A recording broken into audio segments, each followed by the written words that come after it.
Shadows of Doubt is a unique experience. Developed by a solo dev at indie studio Coal Powered Games and published by Fireshine Games. The only other title under their belt is a deck-building city builder, which seems like the ultimate mukbang of genres. Shadows of Doubt was released into early access in April of 2023 and rushed into 1.0 in September of 2024 on PC and consoles, which could explain a lot of things. You play as a private investigator who's solving crimes in order to retire, and that's really all you need to know. The main draw of the game is that it takes place in a fully simulated city where every NPC has a purpose and is a potential victim.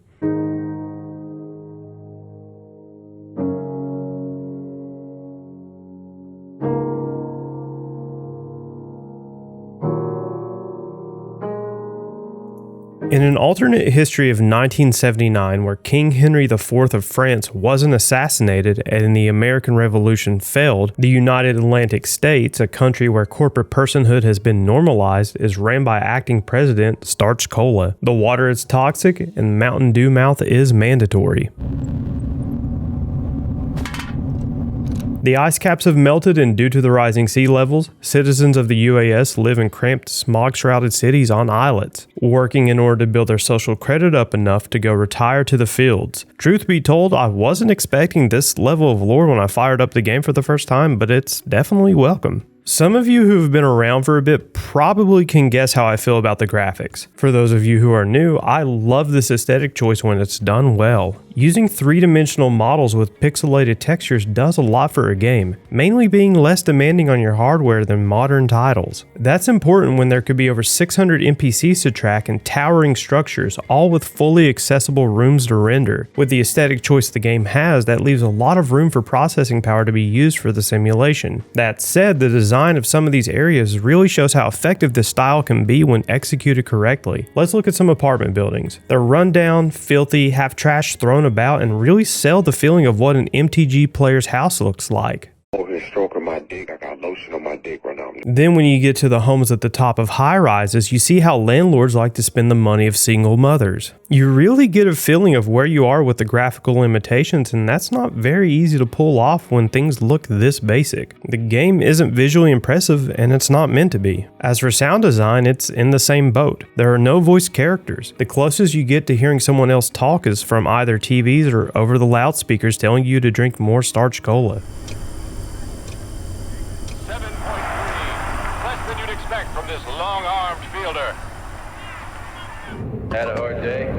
Put some fire back in your belly with some old wheel bourbon. Made with Great for homework and play, giving you the sparkle you need to succeed. Starch Cola.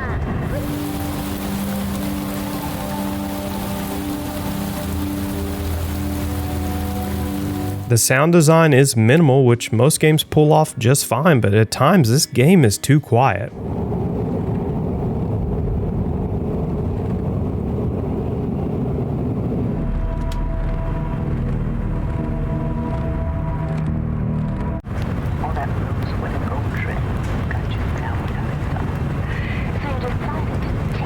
Don't get me wrong, sometimes absolute silence can add to the experience more than what a backing track or ambience ever could, but here there's quite a few moments of dead silence.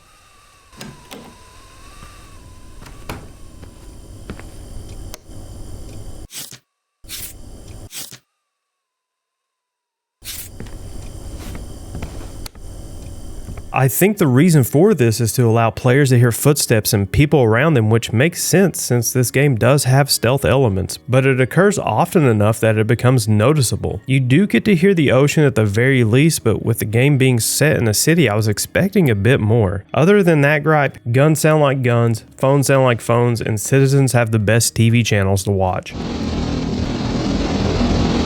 Even though we're not in some kind of cyberpunk city, the synthwave music is appropriate for the setting, and honestly, there are some bops in here.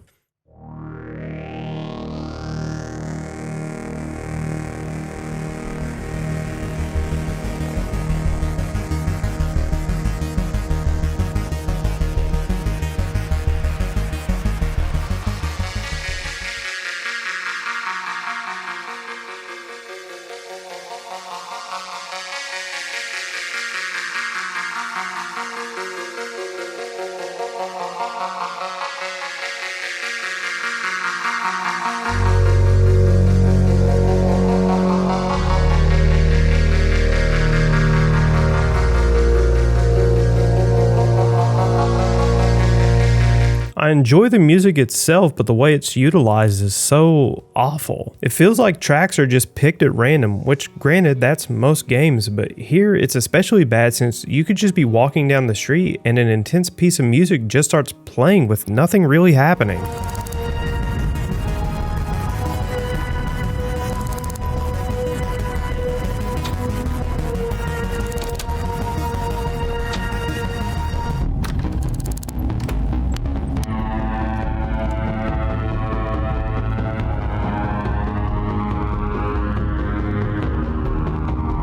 Now I'm hoping this is just another one of the many bugs the game launched with, since it's something that can be fixed or at least tweaked a little bit. If it's not an error with what tracks play when and is absolutely random by design, then the music goes from complementing the gameplay to being just noise. With the ice caps melted, everyone has to live on these islets. They're small, cramped, and can honestly feel congested at times. Whenever you start a new game, you have the option of using pre-made cities to play in, having one procedurally generated for you, or even making your own. City layouts can be entirely different between playthroughs, but in the end it doesn't change much to how the game is played. The buildings and zones will remain mostly the same. The city hall will stay the same, the slums will stay the same, the diner, industrial area, and hotels will all stay the same. The biggest change you'll see are where bars, pawn shops, sink clinics, and other businesses are located, since these seem to be a bit modular. With all this variation, it sounds like you could start a new playthrough with a new city and it'll feel different.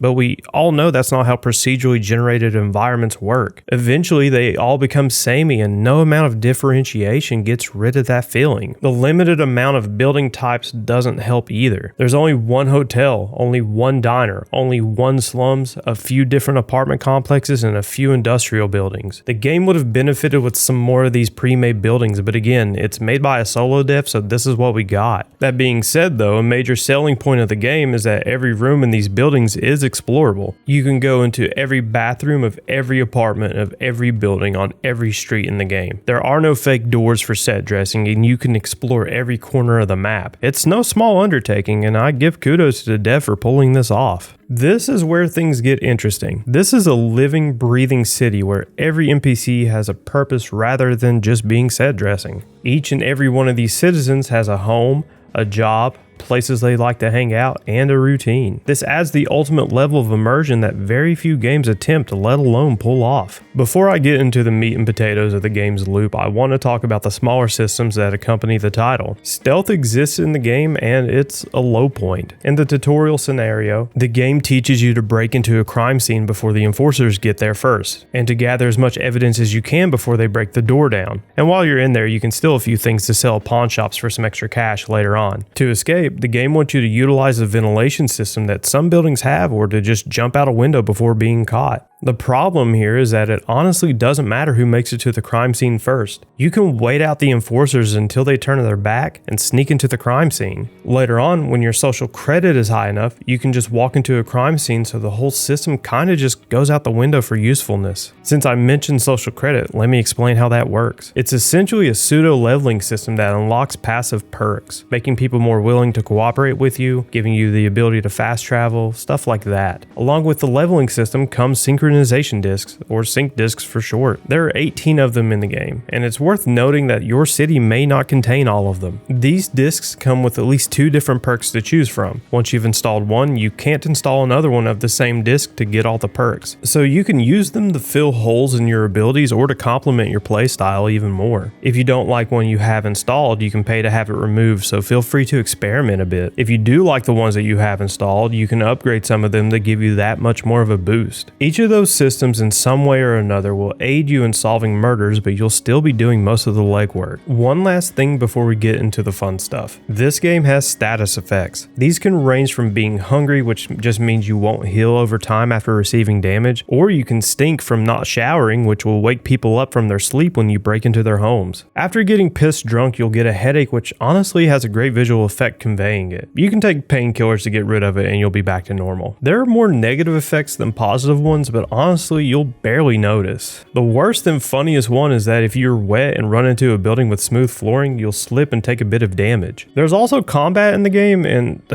God, it just doesn't work. You're supposed to counter incoming punches, but the game is so buggy that it's damn near impossible to time. We'll get into the other issues the game has. This is just a taste of what's wrong with the game. Now on to murders.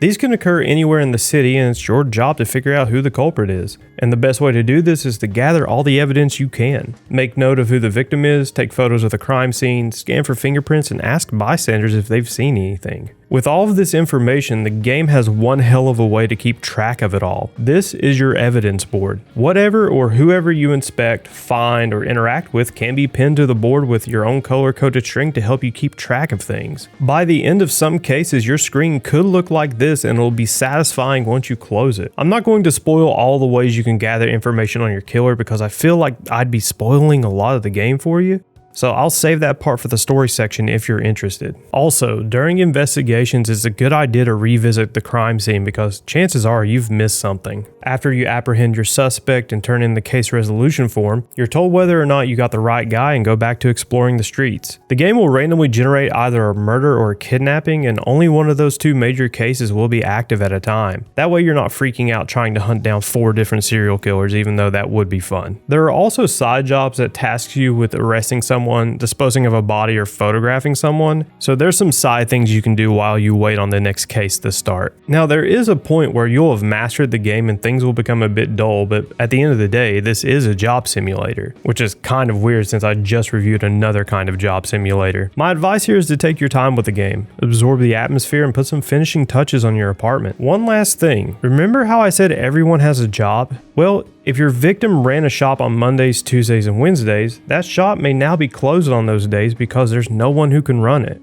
This can become a problem later on in the game when some shops have their entire staff wiped out, and since the game doesn't replenish NPCs, it's possible to never being able to sell stolen goods ever again. It's a little thing, but it becomes more and more noticeable the longer you play. After turning in your retirement file, you get a final shot of the city you cleaned up and are taken back to the main menu to load your last save or start a new game. You don't have to retire though, you can continue playing the game as normal until there's no more NPCs left. I've read online that the game will continue until there are no more citizens, and I want to believe this, but I'm not masochistic enough to try to verify it. When starting the game, you have the option of setting its length all the way from very short to very long. A very short game can last roughly an hour, while a very long game can last roughly 16 hours. At least it took me 16 hours to do a very long game. You might be better at video games than I am. Here's one other thing to consider though. You remember that social credit score I told you about earlier? Well, depending on the length of the game, the amount of perks you have access to can change, meaning you'll never be able to freely walk into a crime scene, or maybe citizens just don't like you. I recommend playing the tutorial just to familiarize yourself with the game, then starting a very long game because of this. Some of the perks are pretty awesome and you'll really be handicapping yourself if you don't unlock them. This is where things go downhill, and by downhill I mean falling right off a fucking cliff. Some of you may be thinking that I used some early access footage for the review, and you're fucking wrong. Everything you've seen in this review is from the 1.0 release. The devs thought it was okay to release the game in this state. Not only that, but they thought it was a good idea to put it on consoles with a ton of issues. I'm trying not to laugh because this is genuinely hilarious. I want to know at what point the dev looked at the game and said, yes, this is worth 25 of your dollars. According to the dev, the bugs are being worked on, and there is a website you can go to see what's actively being addressed.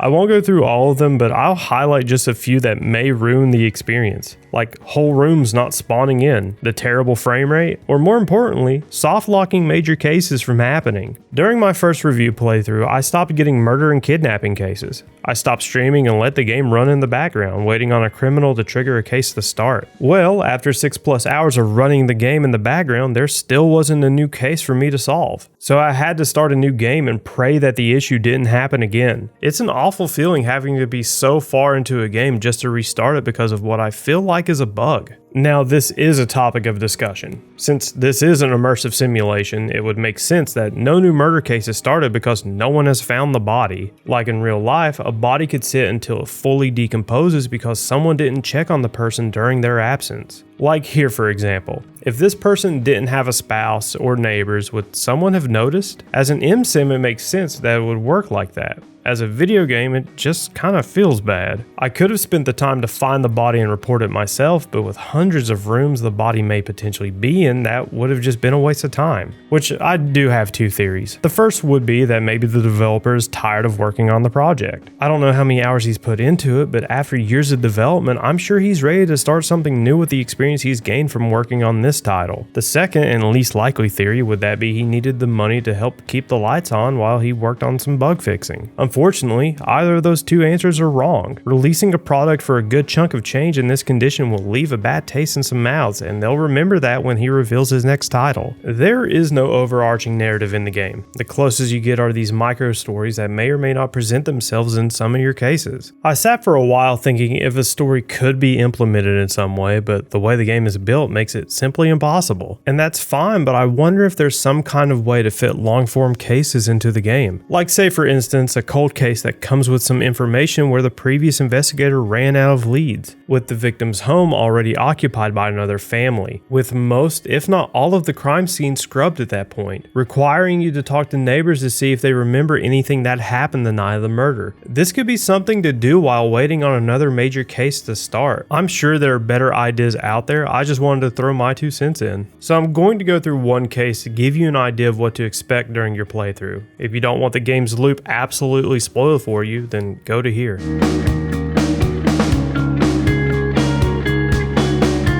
I intercepted a report of a murder at 201 Olsen Deluxe. After retrieving the case resolution form, I went straight to the crime scene. After the enforcers secured the scene and maybe dirtied it up a bit, I started to work. I took photos of the crime scene and of the victim in the ceremonious killing. After examining the body, I discovered that he was killed with a slashing weapon. There's no weapon at the scene, but plenty of fingerprints. Later on in the investigation, these are revealed to belong to the victim's spouse. I searched the apartment looking for clues to who the victim is, and I find a file. Maxwell McGee, a 25-year-old man who works at Leonard Boulevard Parlor. With no other leads or evidence to be found, I decided that the parlor would be the best bet to find someone who knows the victim. What's funny is that the doors are wide open and no one is working, so instead of waiting around to talk to someone who probably wouldn't be helpful, I'd go back to the crime scene to spot something I missed. A note with the killer's scrambled initials. All that's left to do now is search through the city directory to find someone with a matching name and initials. After identifying our killer, we find that she only lives a few floors above the crime scene. Unfortunately, she isn't home, but I do get permission to look around the apartment and find out where they work. Rupee Plant Incorporated. And wouldn't you know it, I catch her walking out of her workplace right when I arrive. I make the arrest, find the murder weapon, and turn in the case. Now that case was really easy, especially since the killer gave me their name. But not every case will be that easy. There are a few things I didn't spoil during this investigation because I do want you to figure a few things out on your own. All in all, that's the loop of every case. Even though it is simple, it's engaging. Every title I review has its own challenges when writing the script, and this was no different. Every time I would make an observation or have a talking point, I would get distracted by assets popping in, NPCs running in zigzags, or by the unstable frame rate. Whenever I'd break a system down and evaluate it, something would happen and I'd sometimes lose my train of thought. After some deliberation, I found the answers to the most important questions on this channel. Is Shadows of Doubt a good game?